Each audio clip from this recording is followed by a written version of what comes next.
Did you know the library is full of dirt?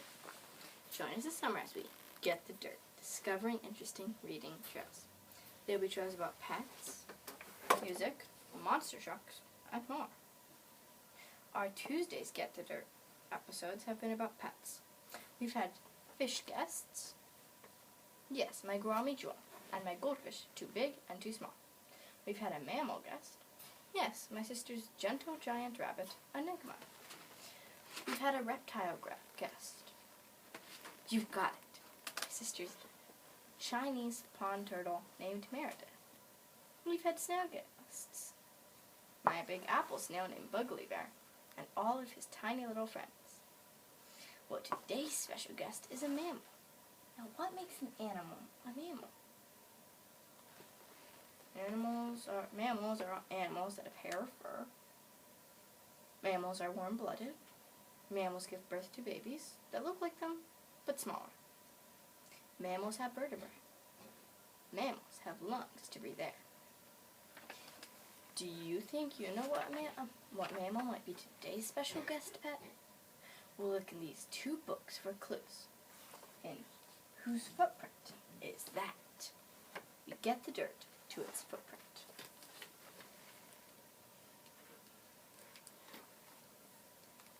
Whose footprint is that? It was made by running on snow. Do you have a guess?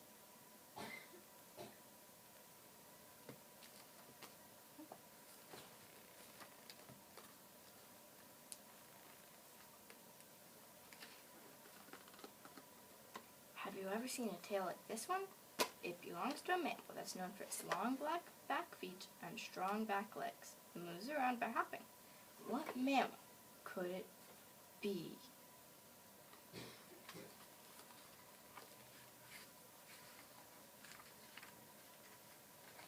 It's a rabbit. Cottontail rabbits like this one are named for their small fuzzy tails that look like cotton balls. Like other rabbits, cottontails are herbivores. They eat grasses and lettuces when they can, and sticks, and bark during the winter. And whose footprint is that? Do you have a guess who it might be? A snowshoe hare. A snowshoe hare has big feet. The feet help the hare from sinking into the snow. Okay. Yes, today I brought a rabbit.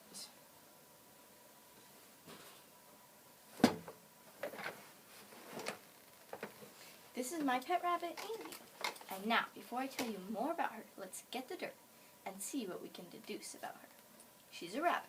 We know this because we had another rabbit, a Flemish giant Rex, on a previous episode. And although that rabbit was white and much larger, they both are rabbits. The ears are a good sign. You will also notice that Andy is a lot bouncier than Enigma. That is because Enigma is a big rabbit, and bigger rabbits are known for being docile, while smaller rabbits have more energy and are feistier. Andy is a mammal. If the other rabbit was a mammal, it follows that this rabbit would be a mammal as well. And we can see she has hair, breathes with lungs, has vertebrae, and other characteristics of mammals. In this book, we see a snowshoe hare. Well, from the picture, Andy sure doesn't look like a snowshoe hare. And they named that mammal. We see that Andy sure doesn't resemble a cottontail rabbit. So what kind of rabbit is Andy? When I flip through the book, Rabbit Breeds, and the book Rabbit Handbook, I find rabbits that have distinct coloring just like Andy. Let's get the dirt to see if Andy is a Dutch rabbit by digging deeper into what these books say about Dutch rabbits. This book, which is one of my favorite books, make sure you can, if you like rabbits, this would be a great book to check out from the library. It's under STO for stone. It's in the 636 .932 section of the library. In this picture, you can see that the rabbit looks a little bit like Andy, but it's in a different color. The colors of this rabbit are black, which she's definitely black. Blue. Blue isn't really blue though. It's more of a steel gray color. Chinchilla. Sort of gray. A chocolate, which is a brown. A gray, which is another type of shade of gray. A steel color. Or tortoiseshell on the ears, sides of face, and saddle. So they come in lots and lots of different colors. They're from Belgium, England. And if we look on the globe, that means they come from around in this area of the world. They also come from the Netherlands, which is why they're called Dutch rabbits. Because Dutch rabbits, you call them people who live in the Netherlands, Dutch. They weigh around 5.5 pounds. And here's another picture of a Dutch rabbit. This one would be chinchilla coloring. And I think they look like police cars because they're black in the face. And then that's why I call her Andy. Because if you've ever watched the TV show Andy Griffith, Andy is a policeman. And that's why I call her Andy. Now this is one that looks a lot like her because of her black coloring. Makes it very distinct.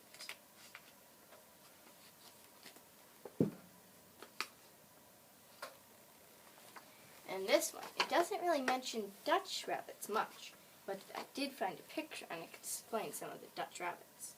Can you find the Dutch rabbit on the page? Yep, right there. Doesn't it look curious, just like Andy?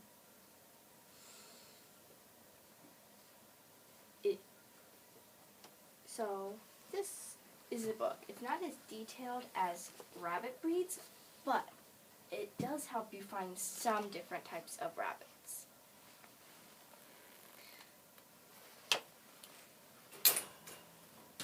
So yes.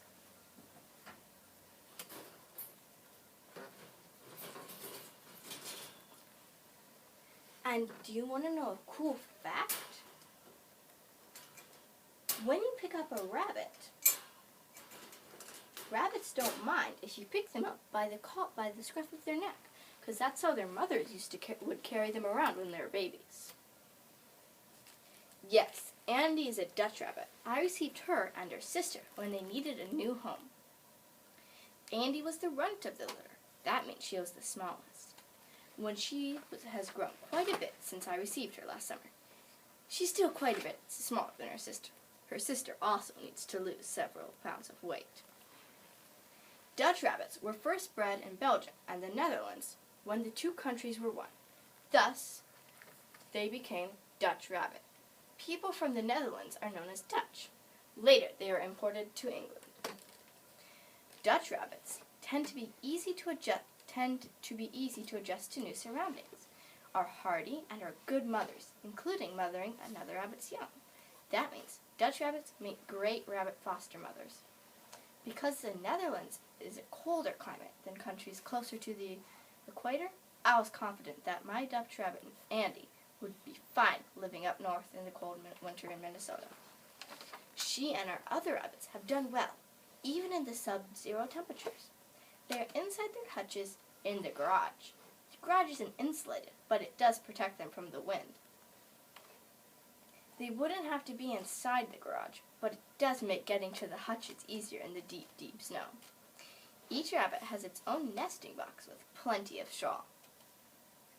And on the coldest nights, we cover their hutches with blankets. Our two Flemish giant Rexes don't even necessarily go in their nesting boxes. They like the cold winter, and all of our rabbits love playing in the snow. Not all rabbits are suited for cold, so be sure to get the dirt if you think a bunny is in your future. Let's read the book, A Bunny's Guide to Caring for Your Rabbit by Anita Ganieri. To see if a rabbit is a good pet for you. Book books about pets are found in the 639 section of the library.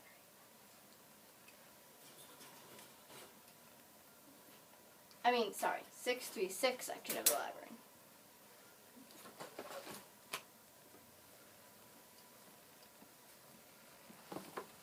This is a great book for if you are actually interested in getting a rabbit. It's a huge series, so even if you're not interested in getting a rabbit, I suggest you look up this type of book because it has many different pets, including fish. Caring for your rabbit. This is the table of contents. It's how you find different things in a book. Do you want a pet rabbit?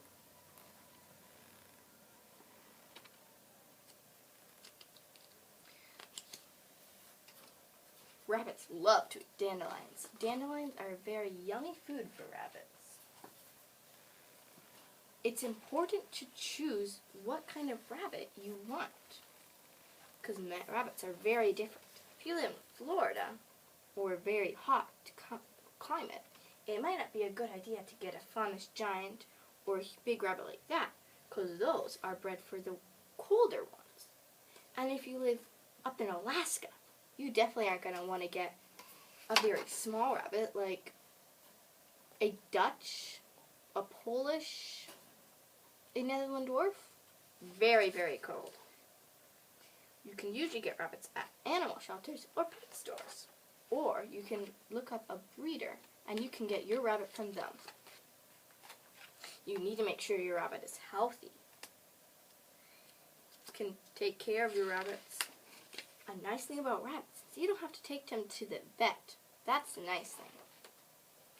Before you get your rabbit, make sure you get lots of everything you're going to need for your rabbit. Depending on the cage, you might need sawdust or shavings. We don't use them in our cages because they will just slip right through the floor. We got different cages that are more economical.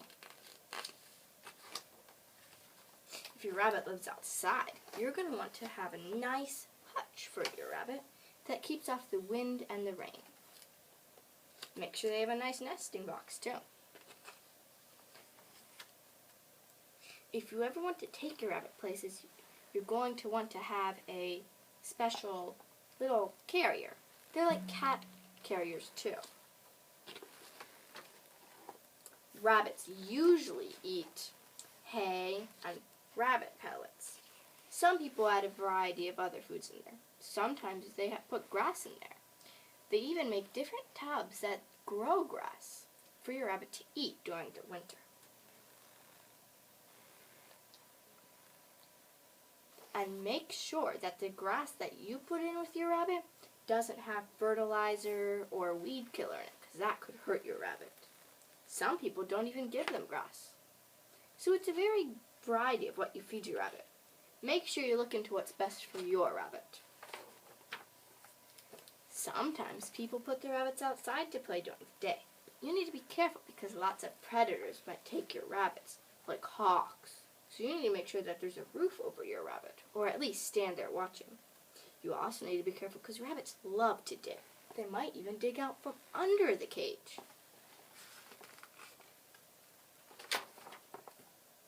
You need to clean your rabbit's cage almost every day or once a week.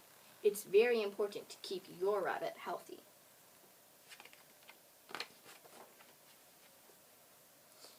Some types of rabbits you need to brush quite regularly. Sometimes rabbits can get an infection in their ears or nose, or even teeth. They also need to chew on things to keep their teeth down. If your rabbit gets an infection in their ears or nose, you can look it up and find out what kind of things you need to help your rabbit. Visiting the vet is an optional thing to do. Depends on your rabbit's health. If you ever want to go on a vacation for a long time, make sure your rabbit has someone who can come and take care of it, feed it, and give it plenty of water.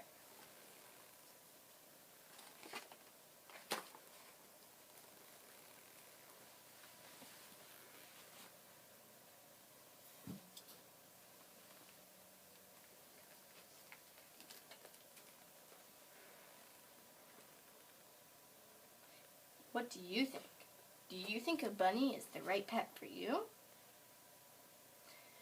Do you remember playing with Fibonacci numbers when we learned about snails?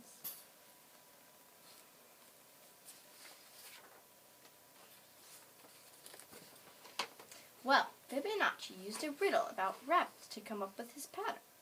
1, 1, 2, 3, 5, 8, and so on. Let's get the dirt.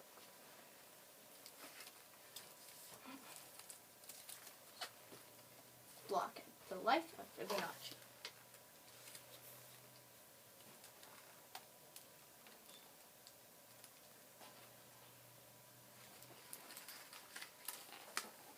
One day, this is Fibonacci talking.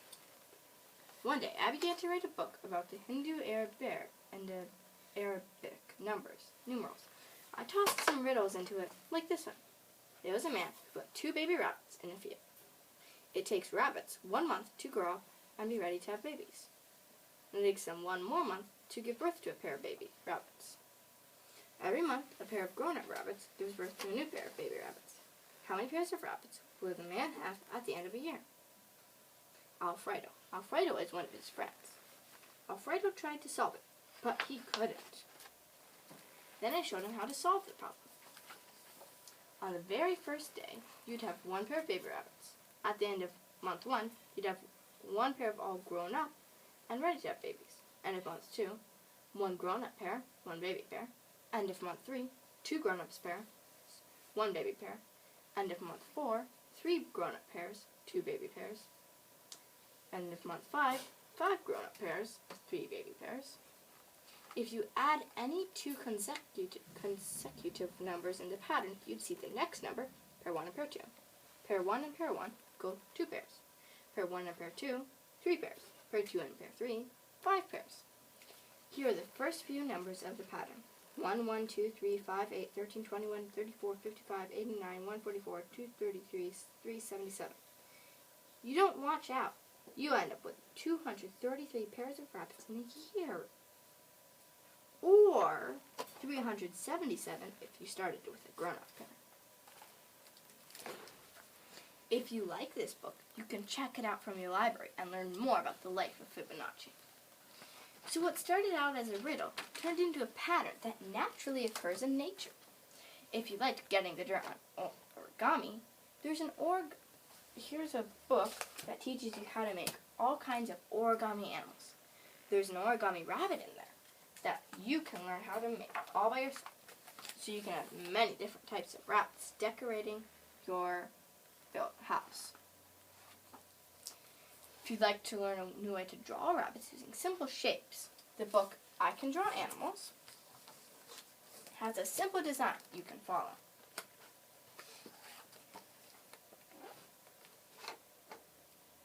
To get the draw on more great drawing books, begin by digging deeper in the 743 section of the library. The rabbits I had as pets are called domestic rabbits. They are called domestic because they have been domesticated, tamed, and do not live normally in the wild. Here are 2 books about wild rabbits. Wild rabbits are rabbits born out in nature and do not normally live or survive if you try to tame them or keep them at your house. While the books about pet rabbits are found in the 636 section of the library, books about wild rabbits are found in the 599 section of the library. Knowing where to get the dirt on rabbits will help. At your library, you're digging deeper in a topic.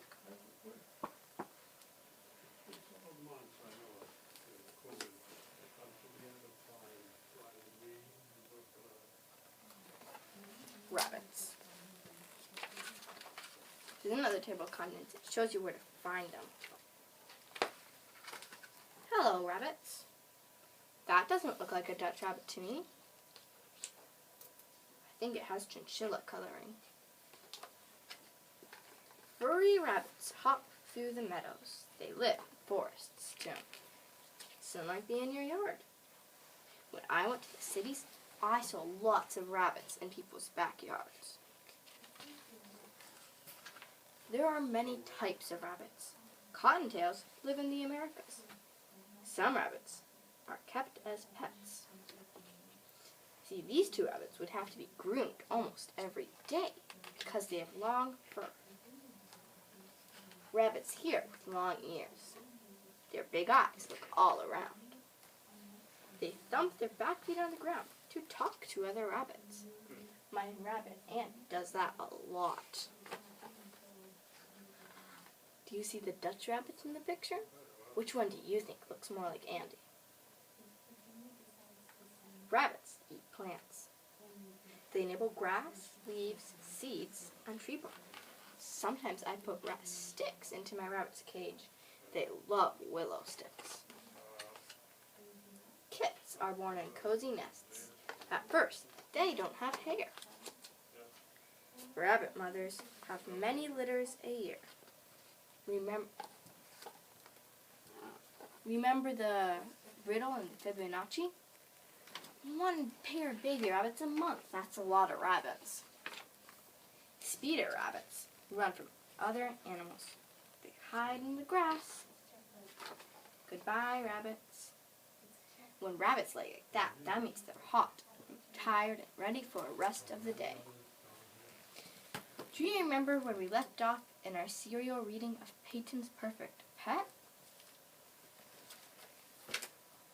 Yes. Peyton and Penny were at Mr. Chaplin's Perfect Pet Polyporium for their birthday party. We left off with the sentence, "What came next?" made everyone gasp.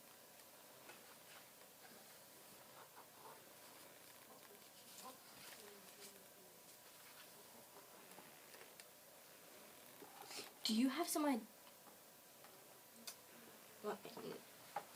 Sophia gave. It's our mythical monster sundae, Mr. Champlin explained. Chocolate chunk and cherry ice cream covered with candy bar, crumble, and raspberry liquid lava sauce, topped with red rippled whipped cream, cotton candy smoke, and exploding rocks. Surrounded, of course, by mythical creatures from sugar. Sophia gave the twins cheek-to-cheek happy birthday hugs while everyone sang happy birthday. "This is even better than the pizza," Jayla exclaimed, as Peyton helped scoop out the sundae. "Time for presents," Kevin said, as he stacked the wrapped packages on the table. Friends always gave each other silly gifts. This time, Jayla gave the twins plush hippopotamuses that spoke when... Oh my, I think she wants to eat some paper.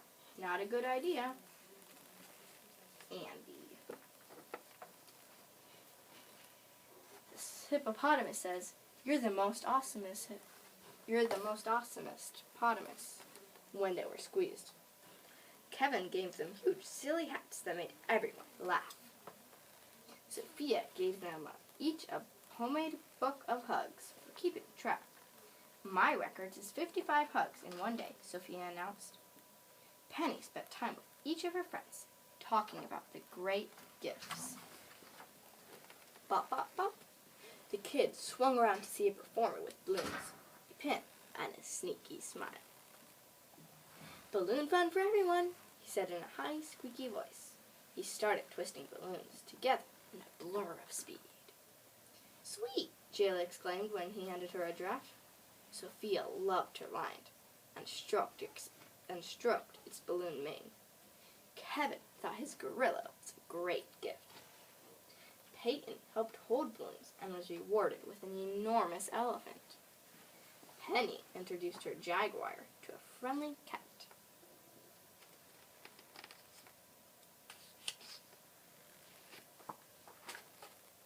Peyton looked at his balloon animal. "A real elephant would be a perfect pet for me. They're smart, do tricks, and help people. But where would it sleep?" "It's time for your ride on the Jungle Safari mountain roller coaster," Mr. Champlin announced. Everyone hollered a yay and headed towards the ride.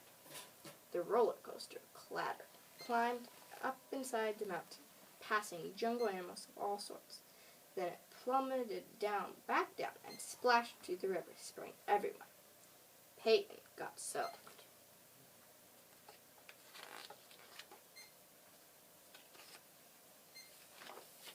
Peyton wasn't very happy. He was wet, and wondering what he'd do while everyone else was getting a perfect pet pal. The helpful dog had given him a towel. Peyton covered his head with it. Mr. Chaplin stopped up into a stump in front of a curtain of leafy vines. Everyone, including the parents and even the animals, hushed. I believe pets should be perfect pet pals. So what's a perfect pet pal? Let me explain. Mr. Chaplin put up 5 fingers. There are 5 ways that people give and receive love. I call them the 5 love languages.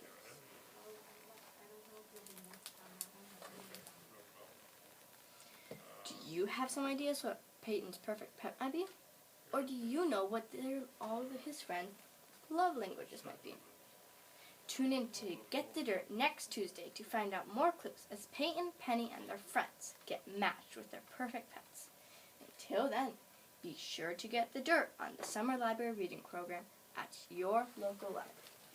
Come on, Andy, we're going to say bye to everyone.